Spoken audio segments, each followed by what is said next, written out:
Okay, so in this part we're going to be creating the header area, and that's going to include the logo and also the navigation. So we'll build the entire area at the top using the header element. Within that we'll create a nav element, and then we'll go ahead and style that appropriately in terms of the unordered list that we create, etc, etc. And then we'll start to introduce the button onto the navigation as well, which we'll need to style slightly differently. So let's take a look first of all at what we need to do to start writing the markup. So let's get rid of this piece of text here. So we've got our container, which we know that we need. We need the container in the background, the orange thing. But let's go ahead now and create a header element. So within the header element, what do we need? Well, we actually want to create a row on this header. This header we want to be a row. So we're going to go ahead and give this header a class of row. Now what we're also going to do is identify this uniquely by an ID. Because what we don't want to do is we don't want to just have a generic header and style that just by targeting the header element. We want to go ahead and give this an ID of main. So basically what that means is that within here, when we go ahead and style our header, and let's just start doing that now, we'll just start to build this up. We can go ahead and say header, and then down here we say header hash main, and we can go ahead and apply the styling as per we would do. So within this, what do we need? Well, because this is a row, we need to go ahead and we need to add columns. So within this header, we're going to have one column which is a length of or a 4 column, and then within that we'll have the logo, and we'll style the logo separately. And then we have a navigation, which is going to be the other column. So we're going to sort of create the nav as the column. So let's go ahead and do this now. So we're going to go ahead and create a div in here with a class of large 4 column, and within this we want to go ahead and create a container. It doesn't have to be a container, it could be an anchor or anything like that, but inside of here I'm going to go ahead and create an anchor. This just keeps things sort of separated, and I'm going to call this brand. So what I'm now going to do is enter the text that we see in our Photoshop document here, coloristic. We're going to go ahead and enter that into here, and let's just set the href to a hash for now. So let's go ahead and just preview what this looks like. It's not going to look nice at all. It looks a bit weird, you know, everything's sort of pulled over here, but that's what we expect. We want this to be centered in the middle. The header doesn't look great at the moment, and it's going to start to look even worse now when we introduce the navigation. So what I'm going to do then is at the end of this column, I'm going to go ahead and I'm going to create a nav element. So this is pretty much the same deal. It's going to be, again, we're going to give this an ID of main. What we're also going to do is give this a class of large 8 column, because that's, you know, that makes sense, because then it takes up 8 columns, and we have a 12 column grid, so 8 plus 4 is 12. So within this we need to go ahead and create an unordered list. So the unordered list is basically a way of semantically laying out each of the navigation items at the top that we want to see. So in this case it's going to be li, and then within this is a list item, by the way, this is going to be an anchor. There we go. So we'll go ahead and set the href to hash again for each of these. We don't really need to direct these anywhere, this is purely design. Let's go ahead and copy these down and create an item for each one. And then we'll go back to the browser and we'll be shocked to see that this looks really, really horrible until we start styling it up. So we've got home, services, we've got portfolio, we've also got blog, about,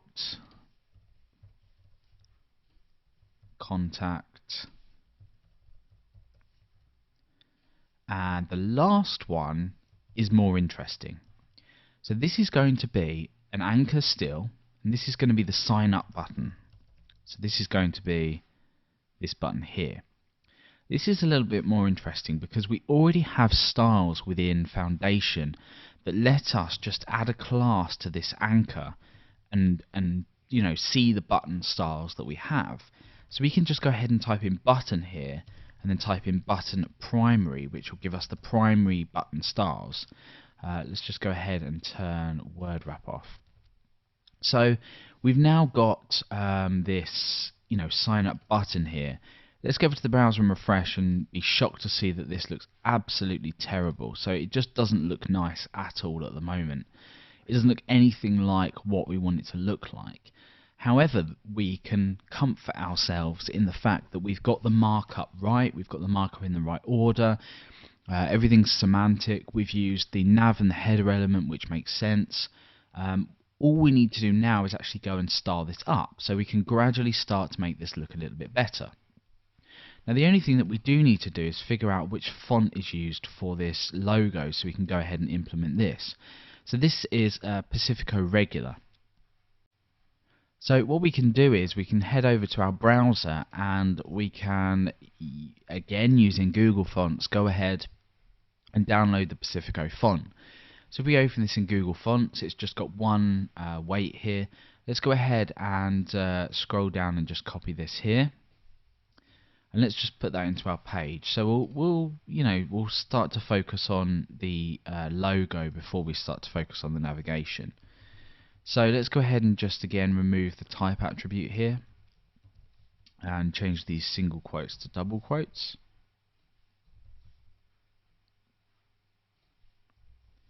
Okay, so now that we've done that, we've loaded in Pacifico. So let's go ahead and start to style up the brand here. So we go down here and we're going to say header main dot brand, so we can start to apply styling to the brand here. So we're targeting, let's just close that, we're targeting this element here, not the actual anchor itself, but we're targeting the brand. So what we can do now, in fact we could actually target the anchor inside of it. So what we're going to do now is change the font family, as we probably guessed, to Pacifico. And we want to go ahead and change the font size as well, the color and the margin. But let's go ahead and look at that now. So that's already changed to a nicer font. Let's go ahead and change the font size to 2 M's. And let's change the color to what we pick out of here. So if we go ahead and just hit this font removes because I don't have the font installed on my system. But if we click here, we can see that this is the color that's being used for this particular piece of this element. So let's go ahead and add this in there. So that's pretty much it for it looking nice. This could be a bit bigger, but it doesn't really matter. Again, we're just sort of winging it and making it look as nice as possible, just so we can sort of learn the techniques behind these. We're not going to spend all the time sort of doing it up. So what we want to do now is go ahead and actually style the navigation itself. This is a little bit more tricky, but let's go ahead and add a separate comment section here to say nav. Okay, so we know that it's called hash main, or we know that it's got an ID of main, so we say hash main on this. And what we want to do is we want to style the unordered list within this. So remember, we've got nav and then an unordered list within it. Now by default, an unordered list has a list style type, which is the dots that you see here, the bullets that you see here. It has margin, padding, and we want to go ahead and remove these. We don't want this to be, we don't want this to exist. And we also want to float this right so it sits across the right of the page. So let's go ahead and change the list style type to none. And let's go ahead and set the margin to 0, the padding to 0, and the float of this let's change to right. So that's going to automatically have made this look a little bit nicer. Obviously though, the problem that we still have is that this is stacked from top to bottom. We want this to be horizontal. But that's not something for us to style within the UL. That's something for us to style within the list items within this. So again, we say nav hash main UL, but this time we're targeting each of the list items within this. So I'm going to say display inline block. What this will let me do is actually display them as if they were block level elements, but in line. And that means we can change the padding on them, the height on them, and all sorts of stuff.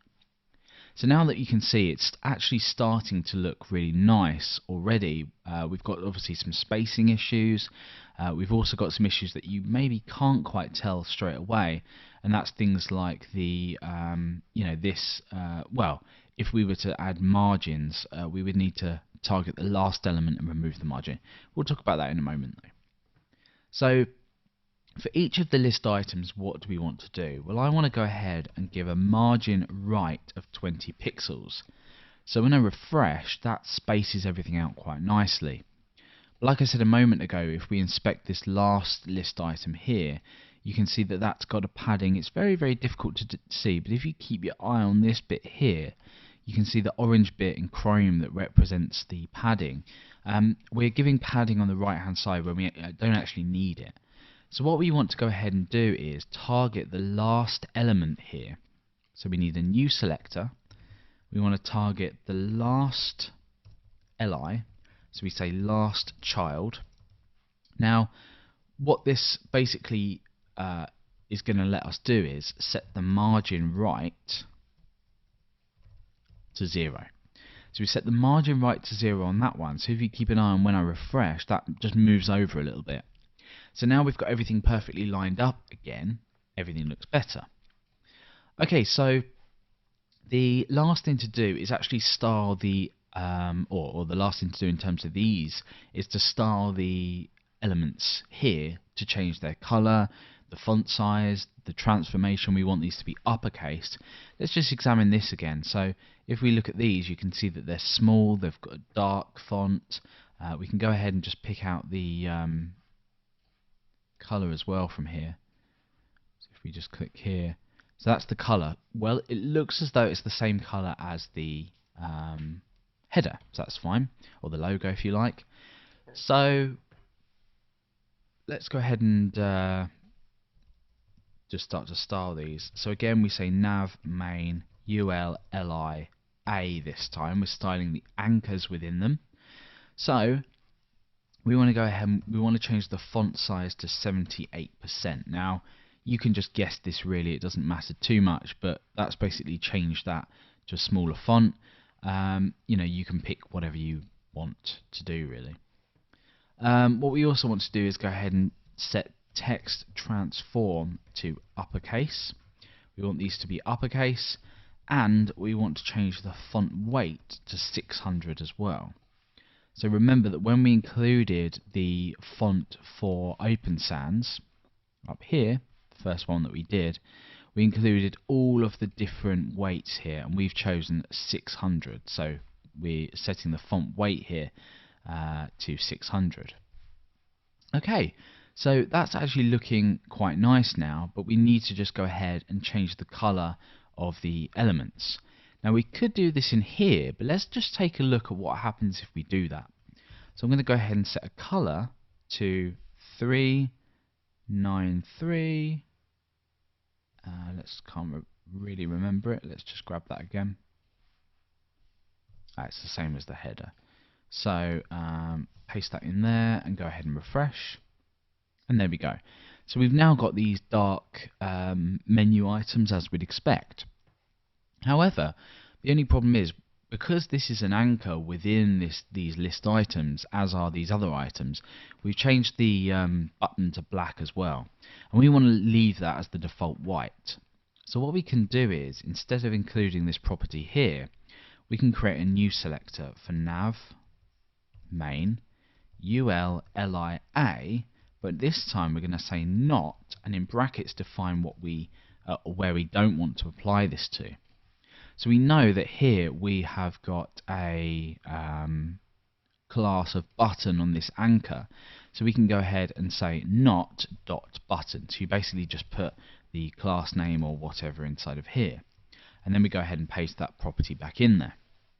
So we're now styling all of the anchors except the button, which will leave this with black or dark text here and then white text here as normal.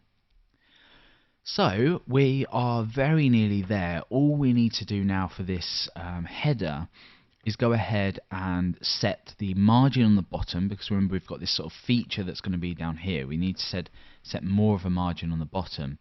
So what we want to go ahead and do is just quickly fill that in now. We can always adjust this later if it's not quite right, but we'll go ahead and set a margin bottom to 40 pixels. So that will just pull that down a little bit like that. So what we now want to do is style this button. So let's go ahead and do this in the next part, and once we've done that, that will literally just be our header complete.